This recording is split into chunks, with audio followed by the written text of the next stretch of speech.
جیسا کہ آپ کو معلوم ہے کہ جو 16 اگست کو جڑاوالا میں جو سانحہ ہوا، تو اس سانحے کے بعد جو تھا کہ 19 چرچ جلائے گئے، اس کے ساتھ ساتھ جو مسیح برادری کے تقریباً 80 سے زائد جو گھر جلائے گئے ہیں، تو ان کی تعمیر اور ان کے جو نقصان کے ازالے کے لیے جہاں حکومت پنجاب ہماری جو نگران حکومت ہے، وہ ان کی بحالی کے لیے ان کے گھروں کی ازسر نو تعمیر کے لیے کوشاں ہیں۔ اس کے ساتھ ساتھ جو رفاہی تنظیمیں ہیں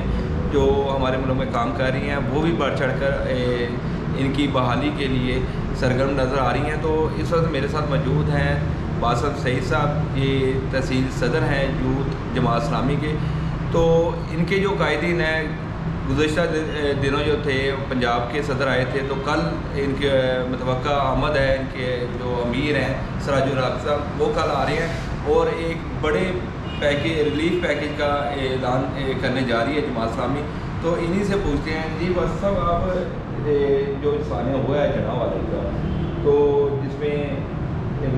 چند دن پہلے آئے تھے پنجاب کے صدر آئے تھے جماعت اسلامی کے، تو کل جو متوقع آمد ہے سراج الحق صاحب کی، تو سننے میں آ رہا ہے کہ جماعت اسلامی جو ہے الخدمت کے پلیٹ فارم سے بہت بڑا پیکیج کا اعلان کرنے جا رہی ہے۔ تو اس سلسلے میں آپ کیا کہتے ہیں؟ بسم اللہ الرحمن الرحیم۔ اللہم صلی علی محمد وعلی آل محمد کما صلیت علی ابراہیم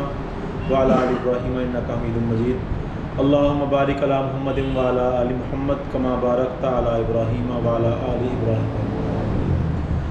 آپ کے سوال کے جواب سے پہلے میں صرف ایک بنیادی بات کرنا چاہتا ہوں کہ بطور مسلمان قرآن پاک کی عظمت اور نبی مہربان صلی اللہ علیہ وآلہ وسلم کی حرمت ہمارے لیے زندگی اور موت کا مسئلہ ہے، اور قرآن کی حرمت کے اوپر اور اللہ کے نبی صلی اللہ علیہ وسلم کی ناموس کے اوپر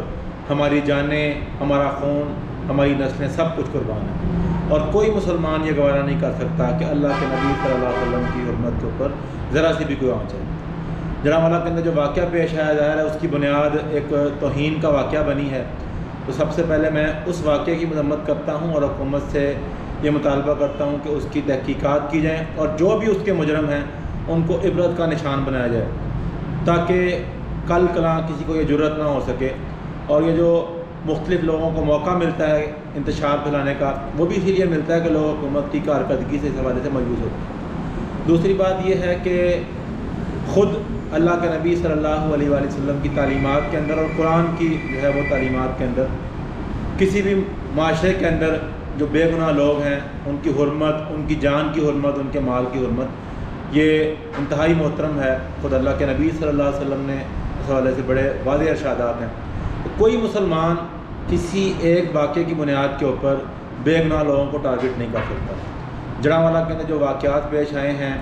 وہ ہمارے لیے شرمساری کا باعث ہیں اور ہم اس کے اوپر شرمندہ ہیں، اور اس حوالے سے جو ہمارے مسیحی بھائی بے گناہ اس واقعے کی لپیٹ کے اندر آئے ہیں،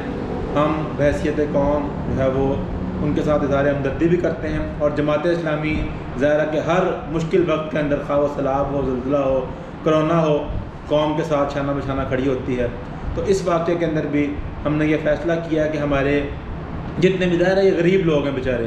ان کا کوئی بہت لمبی چوڑی آمدن نہیں ہے، جن کے گھر جل گئے ہیں بیچارے معصوم لوگوں کے، کوئی ان کا اس واقعے کے اندر کردار نہیں ہے،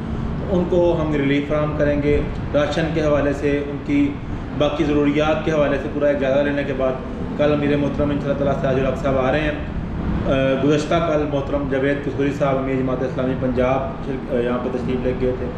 تو انشاءاللہ تعالیٰ ہم پورا وزٹ کرنے کے بعد ایک بھرپور لائحہ عمل کے ساتھ لوگوں کی ریلیف دینے کے لیے ایک پورا انتظام کریں گے، اور جب تک ان کی جو ہے وہ بحالی پوری طرح سے نہیں ہوتی، ہم انشاءاللہ تعالیٰ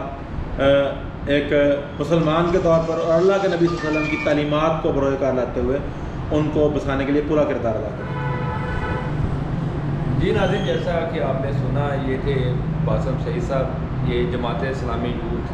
تحصیل جڑاوالا کے صدر ہیں۔ تو ان کا کہنا تھا کہ جہاں پر جو جماعت اسلامی ہے وہ دوسرے رفاہی کاموں میں سلادتگان کے ہو یا کرونا کے ہوں، تو وہاں پر وہ امداد کا سلسلہ جاری رکھتے ہیں۔ تو اسی سلسلے میں ان کا کہنا یہ تھا کہ ہم اپنی پلیٹ فارم سے جو سانحہ جڑاوالا کی زد میں جتنے بھی مسیح برادری کے جو گھروں کو نقصان پہنچایا گیا ہے ان کے ازالے کے لیے ان کو راشن بھی فراہم کریں گے، اور اس کے ساتھ ساتھ ان کی جو گھروں کی تعمیر ہے اور ان کا جو سامان جل گیا ہے تو اس کی بھی لیے بھی ہم اپنا بھرپور کردار ادا کریں گے۔